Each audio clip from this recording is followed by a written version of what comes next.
You're listening to the Sisters in Loss podcast, a faith-based grief and loss podcast for Black women, where you will hear stories of miscarriage, infant loss, stillbirth, and infertility to learn there is a testimony in tragedy. You will learn how to heal, gain clarity, find hope and peace, and turn your pain into your purpose after loss. I'm your host, Erica M. McAfee. Welcome to episode 152 of the Sisters in Loss podcast. 6 miscarriages later. Today's guest was so determined to find out what was the cause.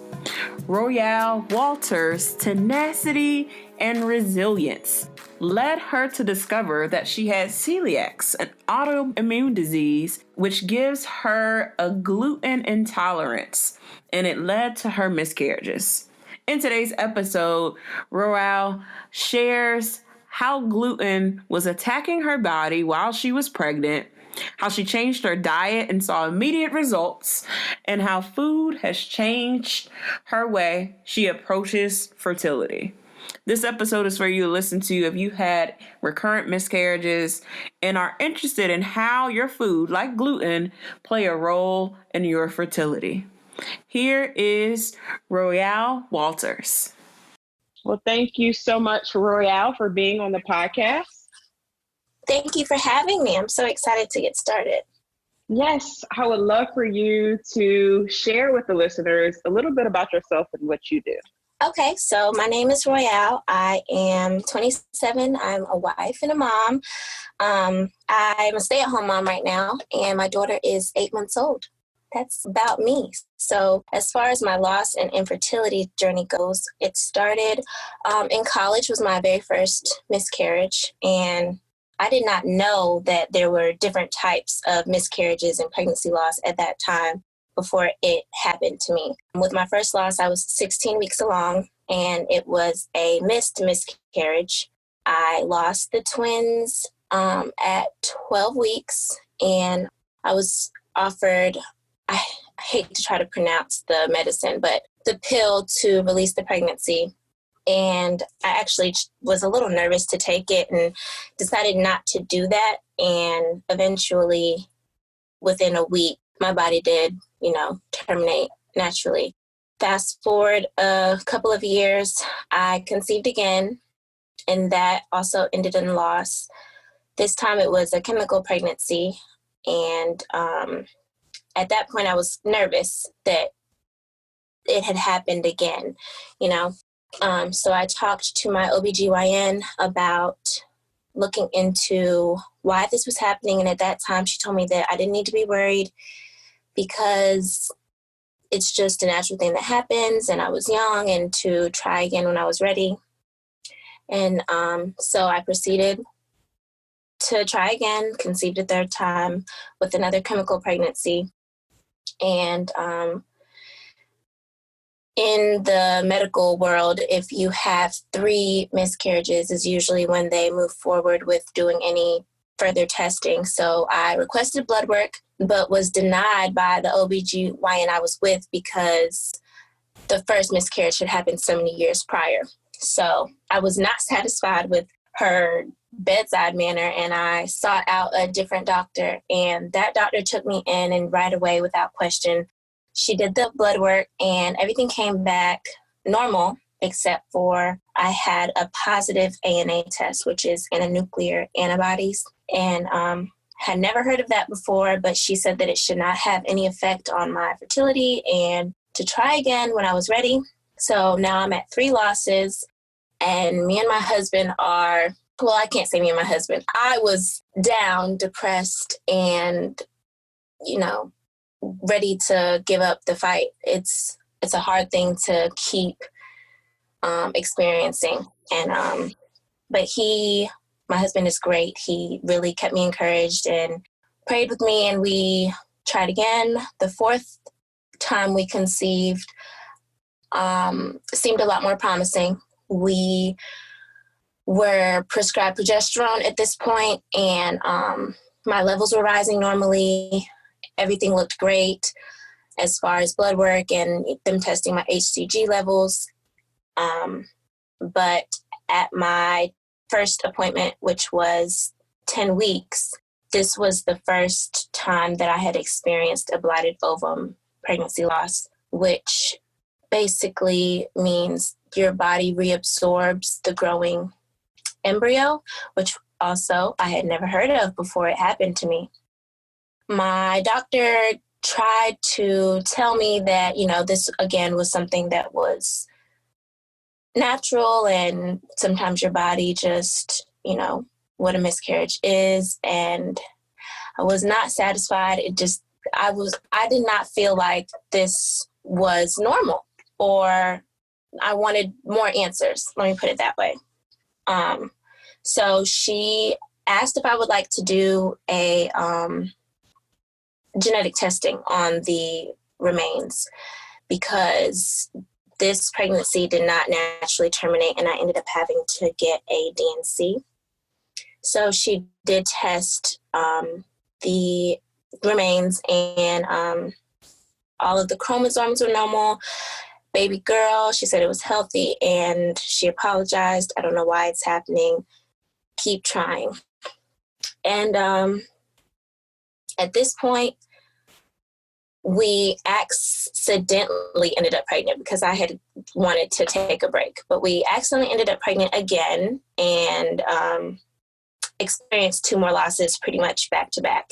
And before the 2 that happened, the 5th and the 6th, I had started to do some research on the ANAs and the anti-nuclear antibodies, and it was in relation to lupus. Everything I looked up was telling me that, this is usually positive when you have lupus. So I got tested for lupus, and it was negative, but I kind of dig deeper, and I got with a rheumatologist, and my rheumatologist said that you could have a positive ANA for any autoimmune disease. That was when I kind of started to dig and do my own research and try to do my own natural healing in my body, and change my diet and things like this. And I actually ended up really sick, I would say. My skin, I've always had eczema, but my skin started to change, and I got breakouts, and I went back to my rheumatologist and my OBGYN, and together they asked me if I had ever experienced or knew anybody in my family that had a gluten intolerance. And my mother actually did find out she was gluten intolerant. So they suggested that I change my diet, go gluten-free, and try to heal my body from what they were determining was celiac disease. And I did that. I did not get pregnant for a year after those last 2, and really took the time to heal my body and my mind and change my diet. And a year after that, I tried to conceive again and got pregnant for the 7th time with a healthy baby girl who, like I said earlier, is now 8 months old. And yeah, that's my infertility story. Oh my goodness. I think we all have to just take a moment, because my goodness, the strength and tenacity to continue to keep trying and keep digging and keep asking why, and for you to just keep looking for answers. I think you're probably the first person I've interviewed on this podcast who's had pretty much all of the different kinds of recurrent miscarriages. Yes, from a chemical pregnancy to a blighted ovum to losing babies in the 2nd trimester.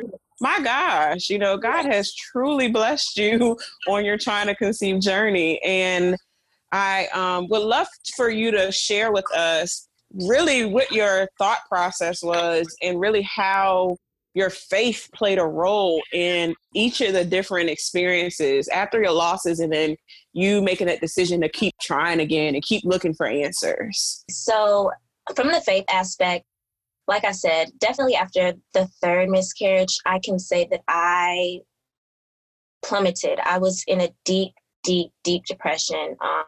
I did not know myself, but I I give that all to God. I really do, for pulling me up out of that. God and my husband, him praying for me. I remember after that miscarriage, feeling so useless and, just asking, like, why does this keep happening to me? You're a woman. The only thing, like, you're made to do this. Why is it not happening? And I woke up and my husband was praying over my womb. And, oh, Lord, try not to cry. He was praying over my womb. And I woke up and he just looked at me and he was like, listen, I don't know why this is happening, but I know that God did not make you this strong and who you are not to be a mom. And I've always wanted to be a mother. And at that moment, I knew that if not for my children, for the children that were already in heaven, I was going to figure out what was happening to my body so that I could feel healthy again. Because I want to give a disclaimer and say TMI, but I know the kind of platform we're on. So my cycles were very, very painful. And I was constantly like vomiting on my cycles and just other little things that are not healthy, but become so normal to so many women that I knew I have to look deeper into this. I remember my mom always telling me when I was young, like, a period should last this many days, and, reading the books and learning about your cycle and learning about all of that stuff and feeling like, okay, when I was ready to conceive, this isn't right. Something is wrong. So prayer got me through, and honestly, just being determined to, if not for the child that I wanted, but for myself, feel healthy, definitely played into how I did not give up. And I don't want to make it sound easy. There were times that I really just wanted to give up. And I would never tell any woman on her journey, don't give up, because that is a hard thing to do. And coming 6 miscarriages, I know how hard it is. There was times where I just wanted to take a break. I didn't want to buy a pregnancy test. I didn't want to talk about ovulation. And it becomes so uncomfortable, even in your marriage, to be, tracking ovulation and trying to conceive. It becomes really uncomfortable. So definitely take your time, be easy and patient with yourself, be honest with yourself with what you're feeling. Don't try to force yourself. When I didn't want to try for a cycle, I didn't. And I think that's really important, to be honest with where you're at, because I can honestly say also on the other side of it, carrying full term after so many losses, being mentally and spiritually strong is so important. And if you're not in that space before you get pregnant, I cannot imagine trying to carry a child with all of that weight still on me. So absolutely. Yeah. So let's talk about, what was your pregnancy after loss experience? Did you celebrate milestones? Did you have any anxiety or fears? Did you trust your body? Share with us that experience. Okay. So after the 6th miscarriage, let me start here. After the 6th miscarriage, and I moved, my husband got a job, so we moved, and I was with a completely different doctor and rheumatologist, like I said, who didn't really know much about everything I've been through besides what they saw in my medical reports. So my new OBGYN decided to run the blood work all over again.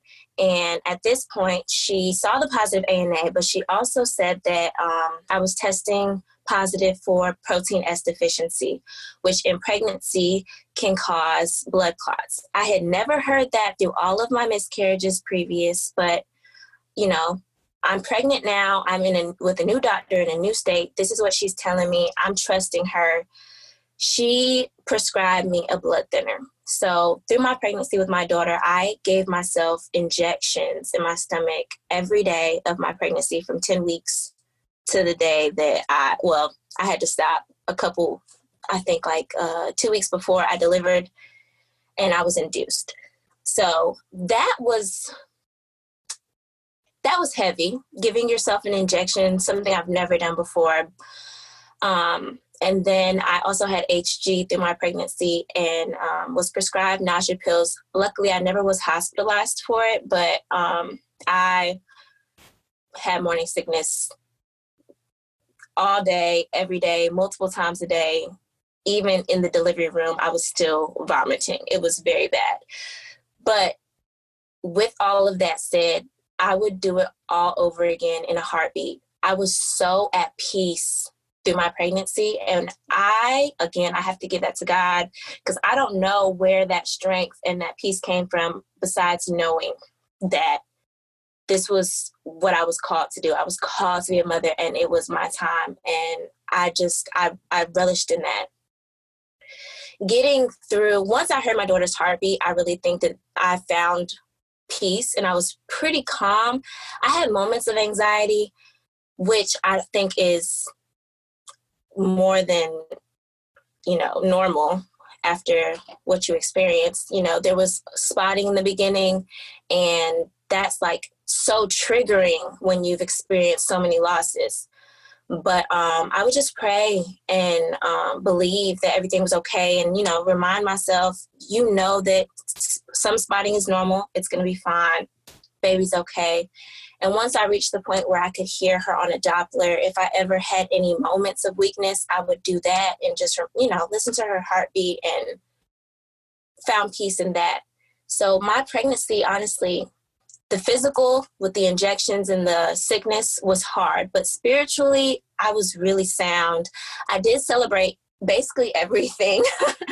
And I had a baby shower super early with just my friends, and, to thank them for getting me through. Because, family is family, but going through infertility and seeing how many friendships I lost also, that's something I don't think a lot of people talk about, how many friends you lose while you're going through. I really wanted to celebrate with the people that were still surrounding me. So at 24 weeks, when we hit viability, and it happened to be National Infertility Week also, we threw a baby shower with just our friends and celebrated with them. And that was one of the highlights of my pregnancy, definitely. 24 weeks, I had a baby shower with my friends, celebrating viability, and it was National Infertility Week also. So that was one of the highlights of my pregnancy, and just, celebrating different milestones. But as far as like losing friendships during infertility, which is something that I don't think a lot of people talk about, it's so hard. And I think not necessarily on the friend's part who is trying to support you, but some people just don't know how to keep you encouraged. It's heavy, watching your friend go through it. But I can say that it's necessary for us to have these conversations so that people know how to feel comfortable talking about it, so that it's not so taboo and uncomfortable. Now, more than ever, we need doulas. We need you. Doulas are support persons who help birthing people before, during, and after pregnancies. Doulas are a critical piece of the puzzle to help reduce Black infant and maternal mortality rates in the country, and I know we need you. So you want to become a doula? Register today at sistersinloss.com/doula training for more information. Absolutely. And I love that you mentioned the losing friends. And I think that that's the reason why, we need to have platforms like this where we're sharing our stories, because I can be honest with you and say that I've made more friends since being open about my own personal journey in my adulthood than I have since really probably college. Like, have come to life who understand what that pain and what the journey looks like. So I'm happy that you mentioned that. And that's a whole separate podcast. I would love for you to share just how your journey to motherhood has been so far since you've had your baby girl. Motherhood is absolutely amazing. I mean, from the moment I saw her heart beating until now, watching her crawl and pull up to stand, it's like watching them grow is definitely the most rewarding experience of motherhood. I am just so blessed. I feel so full, and she is truly, truly, truly a joy. Like, it's the most indescribable feeling. And I pray every night for the women that are still trying, that they, I'll never forget. And I know you having lost, no, you'll never forget what you've been through, even after having a child. And watching her grow keeps me encouraged to keep encouraging women, because it is truly rewarding. Absolutely. I love that you said that. So I would love to know any other resources or tools that have helped you, and just digging more into really what recurrent miscarriages look like. Okay, so as far as what they look like, keep digging. No, learn your body. In my case specifically, I did have, like we said, an autoimmune disease. So celiac disease is an intolerance to gluten, barley, wheat, and rye. And what that looked like for me, how I started to know, was because, again, I started to get what they call celiac rash. At first, I didn't think much of it. I suffered eczema as a child, but as it got progressively worse, I was like, wow, I haven't had eczema since middle school. Like, why is it popping up now?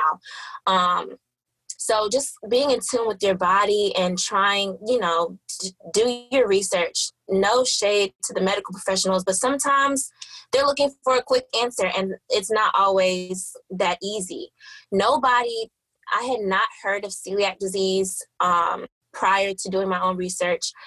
My mom was diagnosed with a gluten intolerance a couple years before, and she constantly was in my ear telling me, gluten intolerance is linked to infertility. And I'm like, that ain't my problem. I eat pizza all the time and ain't nothing wrong with me. Lo and behold, it was really making me sick moment by moment. And it wasn't until I was really sick that it showed up. And I probably have had celiac disease my whole life. I don't think it's something that, actually, I'm not sure if it's something that can show up or not. It did show up red-handed for me. So I would just say be in tune with your body. As far as things that I did, naturalinfertility.com really gave me a lot of insight to different things that you can do naturally to boost your fertility, as far as what to eat if you need higher progesterone. She offers creams and stuff on her site, so I did a lot of those things. Vaginal steaming was really big for me to help clear out any toxins. And I would say those are probably the major things that I did, besides changing my diet for my autoimmune disease. Awesome. So what encouraging words can you leave with the listeners, those women who are on the trying to conceive journey and they have given up hope? How can you encourage them? Well, let me start by saying to all of those women that I'm sorry for your loss. I'm sorry for your weight, and that it's rough, it's hard, but you are stronger than you know, and you have to be patient with yourself. Love on yourself as much as possible. Self-love and self-care is the most important thing on the trying to conceive journey. I cannot express that enough, because depression is ugly and anxiety is scary, and you are not alone. There are so many people. The trying to conceive community is strong, and they will support you. We will support you. There's always an ear. And no matter what your journey looks like, it is your own. But there is someone always there to help guide you and support you. Be it a family member or God, somebody is always there to support you. Because I know in my darkest moments, he would always keep me encouraged that I was not alone and that it was going to be okay. Yes, absolutely. So where can the listeners connect with you? Yes. Okay. So I'm on Instagram at Row with the Flow. So that's ROWWITHDAFLOW. I also have a blog, and I'm starting a YouTube. So those will be in my Instagram description, I guess, in my bio. Awesome. And I'll make sure I link all of those in the show notes as well. Thank you so much, Royale, for being on the podcast and sharing your light and your story with us. It's been such a blessing.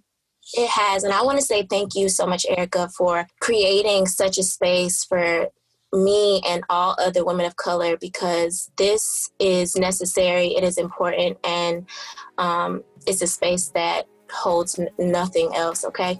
So thank you for doing it for us. Thank you so much. Thank you so much for listening to today's episode. For show notes and more information on today's guest, go to sistersinlost.com. If you have not joined our online community, go to sistersinlost.com, as well as sign up for our newsletter. We want you to be a part of the community so you can know all of the events that we have planned on as Sisters in Lost. Go to sistersinlost.com, sign up for our newsletter, join our online community, and stay connected with us. Talk to you soon.